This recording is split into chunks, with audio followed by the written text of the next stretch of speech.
Hello everyone, welcome to मीशू जी के study. दोस्तों, आज की वीडियो में हम करने वाले हैं जनरल नॉलेज के क्वेश्चन। सारे क्वेश्चंस बहुत ही इंपॉर्टेंट है, सिलेक्टेड हैं। अगर आप किसी भी गवर्नमेंट एग्जाम्स की प्रिपरेशन कर रहे हैं तो ये प्रश्न आप लोगों के लिए बहुत ही बेनिफिशियल होने वाले हैं, इसलिए वीडियो को पूरा ज़रूर देखिए क्योंकि सारे क्वेश्चंस बहुत ही इंपॉर्टेंट है और एग्ज़ाम्स के पॉइंट ऑफ व्यू से हैं। तो चलिए फिर आज की वीडियो स्टार्ट करते हैं। पहला प्रश्न है, निम्नलिखित में से किस राज्य में जैव मंडल आरक्षित क्षेत्र नंदा देवी अवस्थित है? किस राज्य में जैव मंडल आरक्षित क्षेत्र नंदा देवी अवस्थित है? इस प्रश्न का सही उत्तर है बी, उत्तराखंड में। तो जो जैव मंडल आरक्षित क्षेत्र नंदा देवी है वो कहाँ पर स्थित है? कहाँ पर है? उत्तराखंड में। नंदा देवी जैव मंडल भारत के उत्तराखंड के चमोली गढ़वाल जिले में स्थित है। यह यूनेस्को विश्व धरोहर स्थल है और हिमालय में सबसे अधिक जैव विविधता वाले क्षेत्रों में से एक है।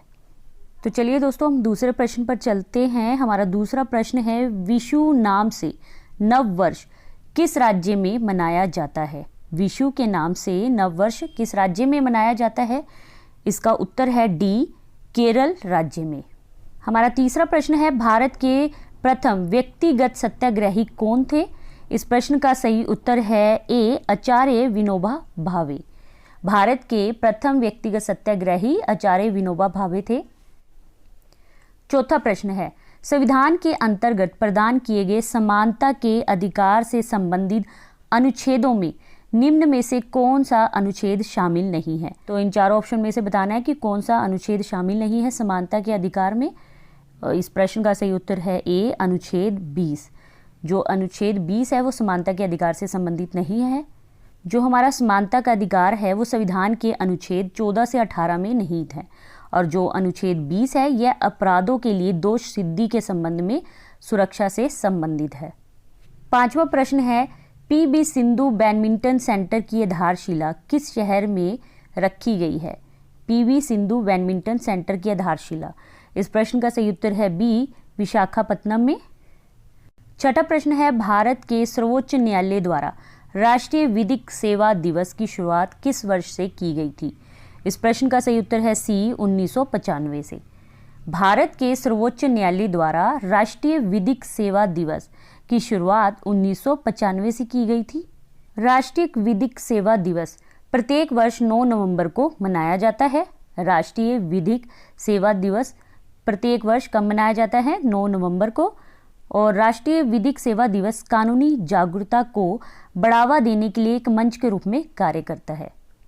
सातवां प्रश्न है, कौन सा राज्य समर्पित सेमीकंडक्टर नीति लागू करने वाला भारत का पहला राज्य बन गया है? इस प्रश्न का सही उत्तर है ए, गुजरात। गुजरात जो है वो भारत का पहला समर्पित सेमीकंडक्टर नीति लागू करने वाला राज्य बन गया है। आठवां प्रश्न है, युगांतर पार्टी का नेतृत्व किसने किया था? इस प्रश्न का सही उत्तर है ए, जतेंद्र नाथ मुखर्जी ने। युगांतर पार्टी का नेतृत्व किसने किया था? जतेंद्र नाथ मुखर्जी ने। जतेंद्र नाथ मुखर्जी 1879 से 1915 ईस्वी बंगाल के क्रांतिकारी थे और इन्हें बागा जतीन के नाम से भी जाना जाता था। नौवां प्रश्न है, निम्नलिखित में से किस राज्य में दम्फा टाइगर रिजर्व स्थित है?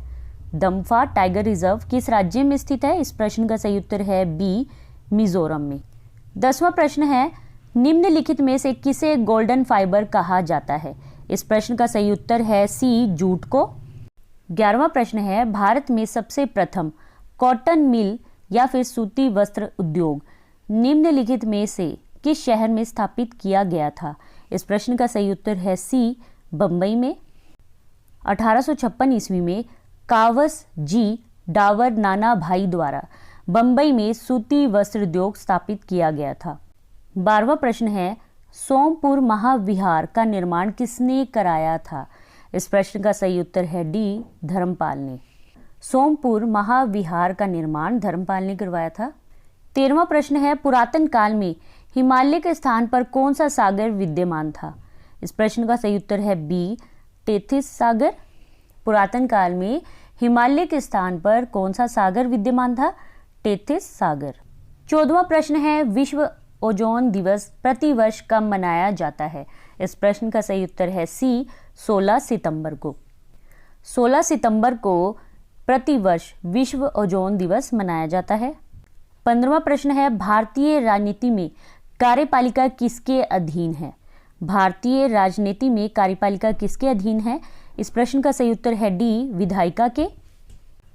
16वां प्रश्न है, दिल्ली सल्तनत के निम्नलिखित शासकों में से किसने दीवान-ए-खैरात की स्थापना की थी? इस प्रश्न का सही उत्तर है ए, फिरोज शाह तुगलक ने। दीवान-ए-खैरात की स्थापना किसने की थी? फिरोज शाह तुगलक ने। 17वां प्रश्न है, प्रसिद्ध भारतीय विज्ञान संस्थान भारत के निम्नलिखित शहरों में से कहाँ स्थित है? इस प्रश्न का सही उत्तर है ए, बेंगलोर में। भारतीय विज्ञान संस्थान कहाँ स्थित है? बेंगलोर में।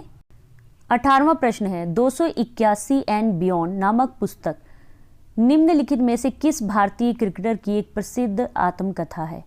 इस प्रश्न का सही उत्तर है डी, वीवीएस लक्ष्मण की। 281 एंड बियॉन्ड जो पुस्तक है वो है वीवीएस लक्ष्मण की आत्मकथा। 19वां प्रश्न है, ट्रांजिस्टर के निर्माण में निम्नलिखित में से किस सामग्री का उपयोग किया जाता है? ट्रांजिस्टर के निर्माण में किसका उपयोग किया जाता है? इस प्रश्न का सही उत्तर है बी, सिलिकॉन का।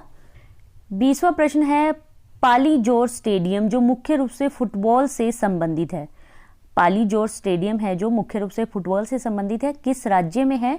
इस प्रश्न का सही उत्तर है बी, सिक्किम। पाली जॉर्ज स्टेडियम जो है वो सिक्किम राज्य में स्थित है और फुटबॉल से संबंधित है। 21वां प्रश्न है, जीवों और उनके वातावरण के परस्पर संबंध से संबंधित विज्ञान की शाखा को क्या कहा जाता है? इस प्रश्न का सही उत्तर है सी, इकोलॉजी। जीवों और उनके वातावरण के परस्पर संबंध से संबंधित विज्ञान की शाखा को क्या कहा जाता है? इकोलॉजी। 22वां प्रश्न है, कौन सी कर प्रणाली भारत में आर्थिक असमानताओं को कम करने में मदद करेगी? इस प्रश्न का सही उत्तर है डी, प्रगतिशील कर। प्रगतिशील कर प्रणाली भारत में आर्थिक असमानताओं को कम करने में मदद करेगी। अब हम प्रगतिशील कर के बारे में थोड़ा सा डिटेल में जान लेते हैं। एक प्रगतिशील कर वह है जिसमें कर की दर बढ़ जाती है क्योंकि कर की राशि बढ़ जाती है। प्रगतिशील कर उच्च आय वाले लोगों से कर का उच्च प्रतिशत लेता है। इसका मतलब है कि जितना अधिक व्यक्ति कमाएगा उसकी कर की जो औसत दर है उतनी ही अधिक होगी। इस प्रकार यह भारत में आर्थिक असमानताओं को कम करने में मदद करता है। 23वां प्रश्न है, पश्चिम बंगाल में बक्सा टाइगर रिजर्व को किससे गंभीर खतरा है? पश्चिम बंगाल में बक्सा टाइगर रिजर्व को किससे गंभीर खतरा है? इस प्रश्न का सही उत्तर है ए, डोलोमाइट खनन से। 24वां प्रश्न है, 16 महाजनपदों की सूची किसमें उपलब्ध है? 16 महाजनपदों की सूची किसमें उपलब्ध है? इस प्रश्न का सही उत्तर है बी, अंगुत्तर निकाय में। 25वां प्रश्न है, पाटलिपुत्र को किस शासक ने सर्वप्रथम अपनी राजधानी बनाया था? पाटलिपुत्र को किस शासक ने सर्वप्रथम अपनी राजधानी बनाया था? इस प्रश्न का सही उत्तर है सी, उद्दीन ने। उद्दीन ने पाटलिपुत्र को सबसे पहले अपनी राजधानी बनाया था। तो फ्रेंड्स, ये थे आज के टॉप 25 सामान्य ज्ञान के प्रश्न। आशा करती हूँ कि आप लोगों को प्रश्न अच्छे लगे होंगे। अगर आप लोगों को प्रश्न अच्छे लगे हैं तो प्लीज़ वीडियो को लाइक ज़रूर कीजिए। अगर कोई भी आपका फ्रेंड्स जो गवर्नमेंट एग्जाम्स की प्रिपरेशन कर रहा है उसके साथ इस वीडियो को शेयर ज़रूर कीजिए। चैनल पर नए हैं तो चैनल को सब्सक्राइब करना मत भूलिए। मिलेंगे नेक्स्ट वीडियो में, ऐसी अपनी तैयारी करते रहिए। जय हिंद, जय भारत।